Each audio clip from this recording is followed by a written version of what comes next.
ওই দেখো ওইটাই আমার দাদা শুয়েছে, সম্পত্তিটা পুরো আমার নামে করবো। এলাম এখন তোমাকে 10,000 টাকা দিলাম মার্ডার করার জন্য, আবার কাজ চাষ হওয়ার বাকি টাকাটা তোমার দিয়ে দেবো, ঠিক আছে? যাও চলে যাও। এটা কি, এটা তোমার অস্ত্র বুঝলি? ঠিক আছে তাহলে যাও।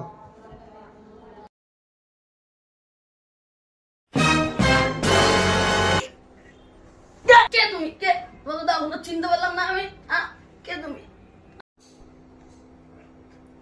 তুমি জানতে পারছো না আমি এই দুনিয়ার বড় মস্তান? তুমি এইখানে কি করতে এসছো? আমি কি করতে আসছি আপনার পার্টিতে? তো গড়বড় আছে। কি বদর বদর করছেন আপনি? সত্য বলুন তো, আপনি কিসে লেগে আছেন না? আপনি টুটি কাকে দেখাচ্ছেন? দেখবেন এক্ষুনি ম্যাচিং বাই করবো। বলুন তো আপনার কে বাড়াইছে এখানে আইছেন? আমাকে